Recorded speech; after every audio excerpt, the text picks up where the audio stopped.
My name is Jennifer, a 32-year-old professional. My husband Donnie is 30 and also employed. We got married 2 years ago. Donnie might seem a bit unreliable at times, but he's a kind-hearted person and quite capable of managing the household chores. I'm a career-driven woman, finding fulfillment in my work and the achievements it brings. I work in the New York metropolitan area, a place where hard work is recognized and rewarded. However, the possibility of relocations looms and there is no established policy for maternity or parental leave. Many female employees tend to resign upon marriage or starting a family. Initially, I also preferred my career over domestic life and had no plans of getting married. When Donnie proposed, expressing his desire to marry me, I initially turned him down. I love my job, I said. I'm a section chief now, but I want to climb higher. I can't picture settling down or having kids. However, Donnie understood my ambitions and promised we would share the housework and not have children.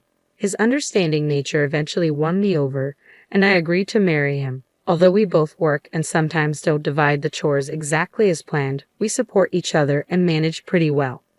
We face some annoying comments from my in-laws like, "You should prioritize your home over your work," or "Aren't you going to have kids?"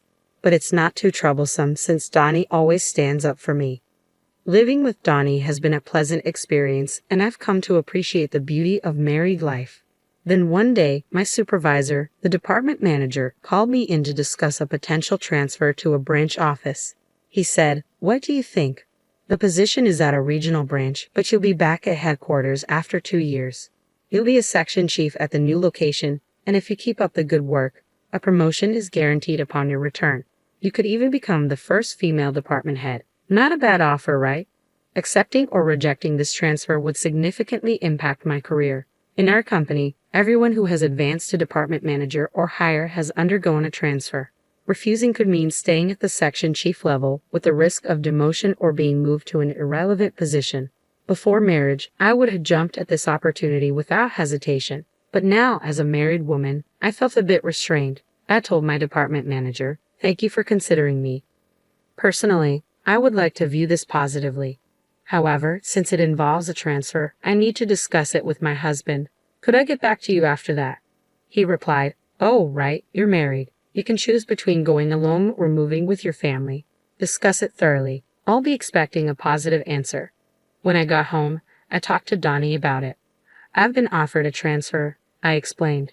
"I might have to go to the countryside, but if I work hard for 2 years, I can return here. If I continue to perform well, I can get promoted. I want to accept this offer if you're okay with it, Donnie. We can either move together, or I can go alone. What do you think?" Donnie seemed surprised at first, but after some thought, he said, "Your dream can come true if you accept this transfer, right, Jennifer? I can't move with you because of my job here, but don't worry about me. Go for it." With Donnie's encouragement, I informed the company that I would be moving alone for the transfer and began negotiating the terms and conditions. The company agreed to cover my relocation expenses. Additionally, they offered to treat my commute days home from the remote location as on-duty time and provided a decent benefits package. These factors convinced me to accept the transfer to the branch office. After receiving the official transfer order, I made the decision to relocate to the countryside. I found out I could rent a company apartment at a reasonable price, so that's where I opted to live. On the day of the move, the movers had already transported my belongings, and my husband came to see me off at the station. "Thanks for seeing me off. I'll keep in touch regularly and try to come home as often as I can." "Yeah, I'll be waiting. Just because you're working remotely, don't overdo it." "Same goes for you. It's time to go. Take care." "Okay, I'm heading out." And so, my journey as a remote employee began. I had initially planned to return home during extended holidays and quieter periods, but trouble soon arose at the branch office shortly after my transfer. I can't take orders from a woman. I don't trust someone who just appeared out of nowhere. I encountered resistance from the local employees who refused to acknowledge my authority. Baseless rumors circulated about me, my directives were ignored, and even my phone calls went unanswered. In the midst of this, a serious mistake occurred in a project that one of my subordinates had been overseeing, deliberately excluding me from the process. The subordinate responsible was visibly shaken. Naturally, as their supervisor, I took full responsibility. I found myself consumed with rectifying the issue, offering apologies, not only to regain lost ground, but also to mend relations with my team. Witnessing my challenges, my supervisor offered some guidance. I've been through a transfer myself, so I understand what you're going through. It might feel unjust, but you can't simply impose your authority here. Effective communication, empathy, and building relationships laterally are key. Taking my supervisor's words to heart, I focus on forging horizontal connections by spending more time with everyone at the branch. Despite not initially being part of the neighborhood association, I discovered that the company's rental housing fell under its umbrella, prompting me to join. Before I realized it, I found myself struggling to carve out personal time and often unable to return to my home, where my husband patiently awaited my return. I kept in touch with my husband, but after a few months of remote work, it became increasingly difficult to reach him at night via phone or text. I'm stuck at the office late every day. It's chaos, he'd explain. Exhausted, I often found myself drifting off to sleep. His explanations seemed plausible, and amidst my own busy schedule, I didn't think much of it, focusing my energy on my work. Even during a rare slow period, when I decided to return to our home in New York on short notice, I couldn't reach him. So, I abruptly left my remote location and headed home. Upon opening the door, a strange feeling enveloped me. A woman I didn't recognize dashed to greet me, saying, "Justin, welcome back. If only I'd known you were coming home early, I would have prepared." The woman and I stood frozen, staring at each other in disbelief. Eventually, she broke the silence. "May I ask who you are? And who might you be?" "This is my home," I replied firmly. "There must be some misunderstanding. I live in this house," she insisted. After a feeble exchange of arguments, we decided to step outside to verify the house number. To my astonishment, the nameplate displayed the custom one I had ordered. "The key fits, and the nameplate is correct. This is my house. I'm going in," I declared. "Wait, what are you doing?" "Stop," she protested. Ignoring her protests, I pushed past and entered the house. Once inside, I immediately noticed the drastic changes. New curtains, different furniture, a complete overhaul of the interiors. In the living room, a framed photo captured my husband and the woman at a theme park.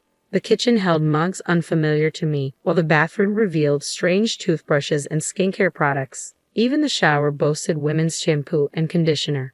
As I inspected further, the bed linen sported a design I didn't recognize, and the wardrobe held only the woman's clothes, with none of mine in sight. My husband's belongings were tucked away in a room at the back of the house, as if the woman had seamlessly moved in and taken over while I stood there in shock. I swung the front door open. "I'm back. Lola, did you invite a friend over?" I asked. "Justin, thank goodness you're here. This woman just walked in like she owns the place," Lola exclaimed. The man the woman referred to as Justin was undoubtedly my husband. Catching sight of me, he looked taken aback. "What are you doing here?" he asked. "Donnie, since when did you go by Justin? Can you explain what's happening?" I confronted him. "What are you talking about? This is Justin, isn't it, Justin?" he replied hesitantly. "Well, you see, caught between us, my husband appeared flustered. "Lola, this man's real name is Donnie. Isn't that what's on your driver's license? And I'm Donnie's wife, Jennifer," I interjected. "That's not true. He told me he was divorced," Lola retorted. "Donnie, you need to explain everything clearly," I demanded. "Jennifer, you were hardly ever home, and I felt lonely. So I thought I'd give a dating app a try and met Lola," Donnie confessed. "I see. So Justin is your alias on the dating app?" I inquired.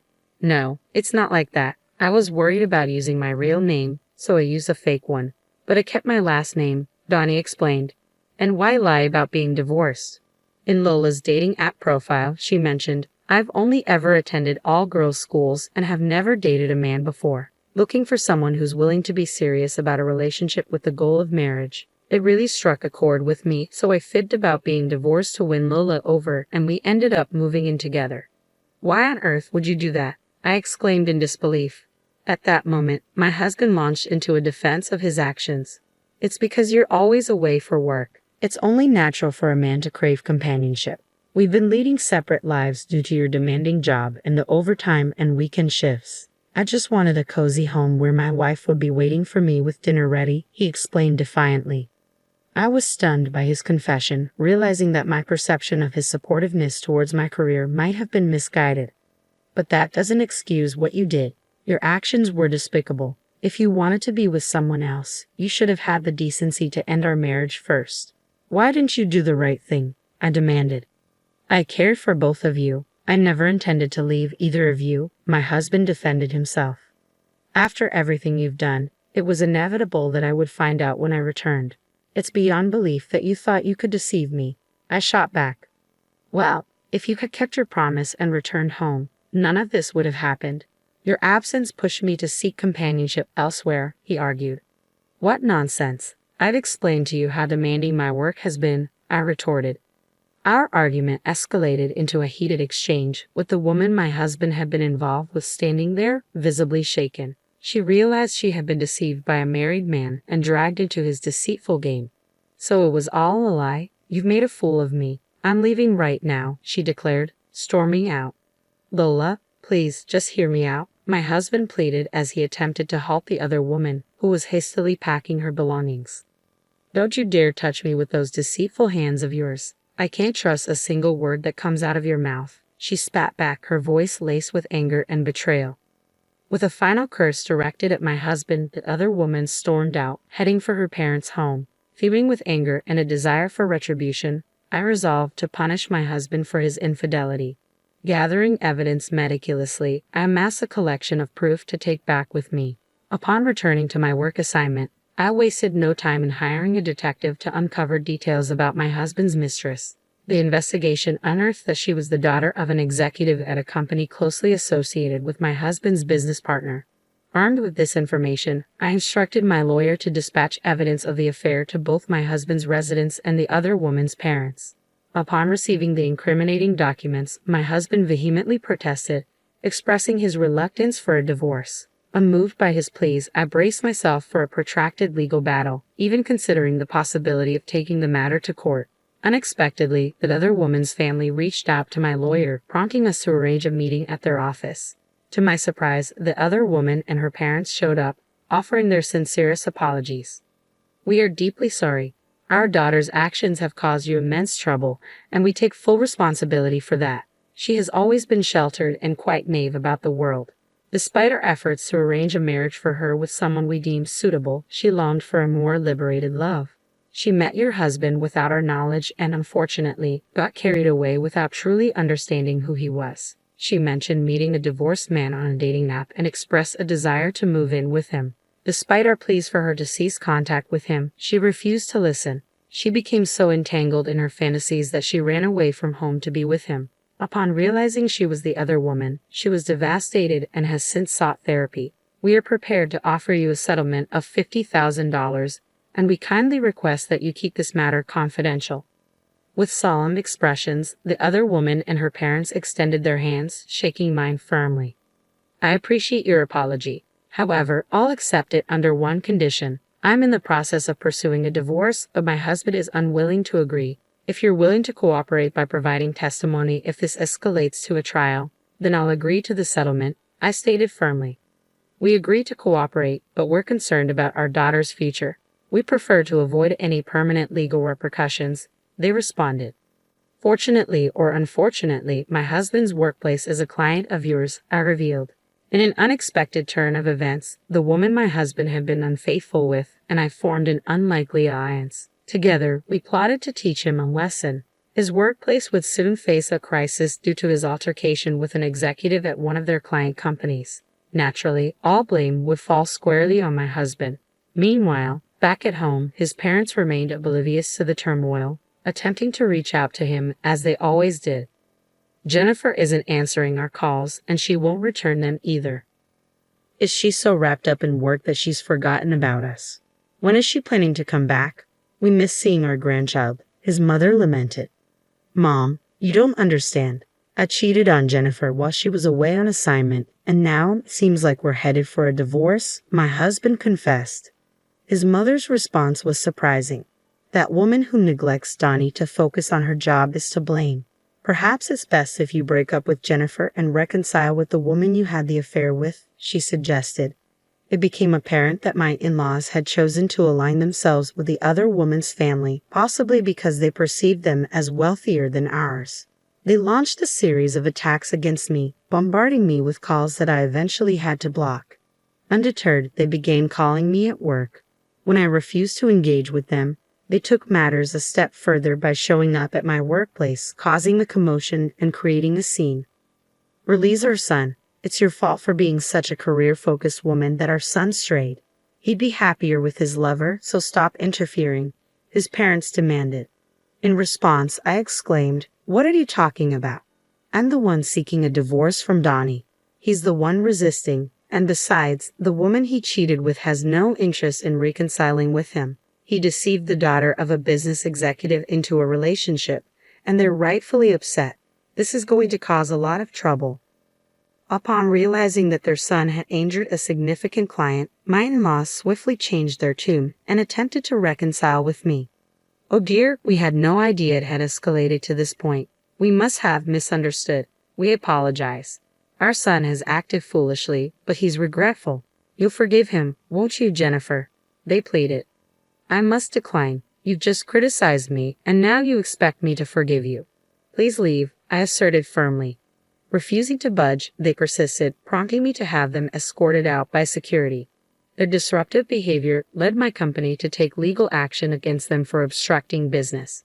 Following these events, I finally received the compensation owed to me by my husband and proceeded with the divorce. Additionally, the other woman's family sought compensation for the breach of her chastity and the costs of her psychiatric treatment, with the repercussions of his actions tarnishing his reputation at work and the financial strain of hefty compensations. My husband found himself overwhelmed with debt.